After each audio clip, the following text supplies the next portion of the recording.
I've been on the road for over a year now, and the worst thing that happened to me so far was something that made me very stressed out and angry at the time. Some people might think it was no big deal, but sometimes you can't help what gets you upset in life. And maybe a potential traveler can learn from what happened to me. It was avoidable. The first part of my story wasn't as distressing as the second part. When I decided to head west last fall and I got to Michigan, I stopped at a gas station and my credit card was declined. I freaked out a bit because I was in kind of a rough town and I didn't have a ton of cash on me. Fortunately, it was just a security alert that I resolved easily with a phone call to my credit card company. And it happened because I didn't let them know I was traveling. I had been on road trips before and not let my credit card company know, but I guess credit card fraud has gotten worse over the years.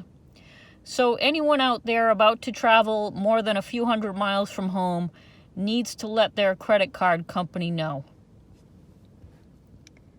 Things didn't end there though, and it happened in the worst possible place. When I got to California, which is the most difficult state to visit while living in a vehicle, because they strictly enforce no overnight parking everywhere there, I got an email that my credit card was about to be shut down in 10 days. And they would mail a new one to me, which would be to my parents' address in Rhode Island. I figured my card must have been compromised because of the Equifax breach. When I switched to Verizon, they wanted to check my credit, specifically with the credit agency Equifax. So I had to call Equifax to unfreeze my credit. I had frozen my credit a few years ago because my health insurance company had a data breach. And if you freeze your credit, it prevents thieves from taking out credit cards in your name. So I gave Equifax my credit card number so they could charge me $10 to unfreeze my credit temporarily so Verizon could check it.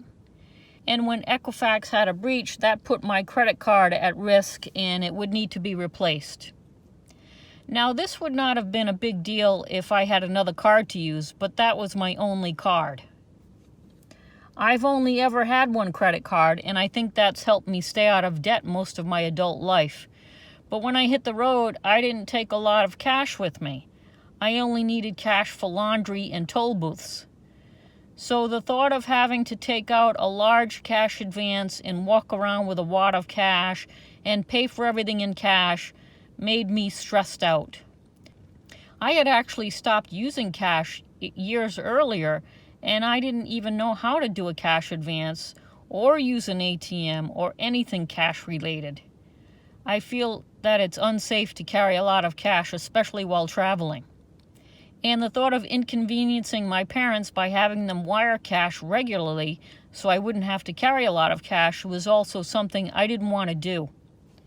When you're 3,000 miles from home, any issue feels much more stressful than it would if you have the comfort of familiar surroundings.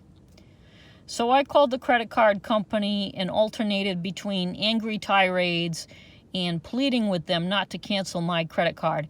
And they said, sorry, but we're shutting down that card, but we can mail you the new card in California.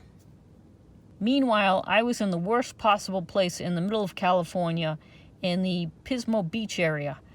I was having trouble finding parking places that weren't crawling with security. I had already gotten a knock from security at a Walmart plaza there. And then I got a knock the next night from the police when I was parked on a street behind the Walmart. So I didn't know where I could stay long enough and not get kicked out to receive mail.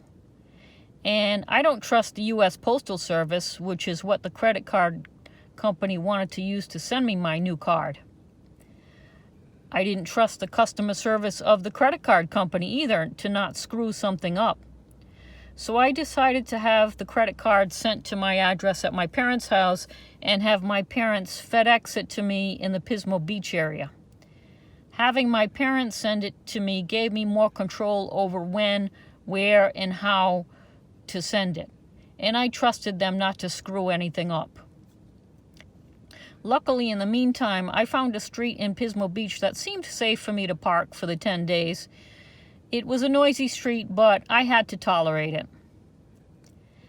Then at day 7 of the 10 days, the card still hadn't arrived at my parents' house, and I started getting really stressed out and was about to take out a big cash advance from the card, but the new card finally arrived, and my parents FedExed it to me overnight, which cost $64 to ship this 1-ounce credit card.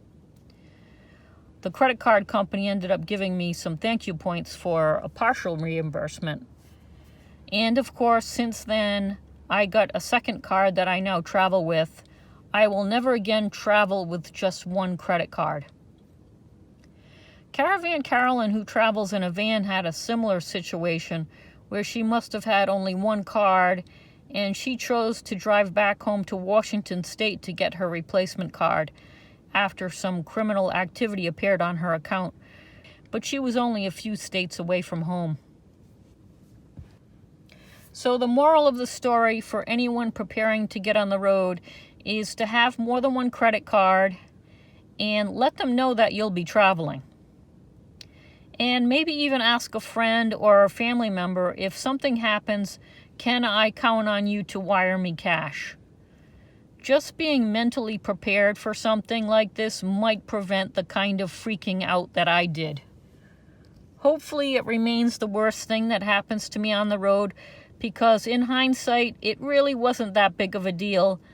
But when you're away from home, minor issues can sometimes feel like major issues.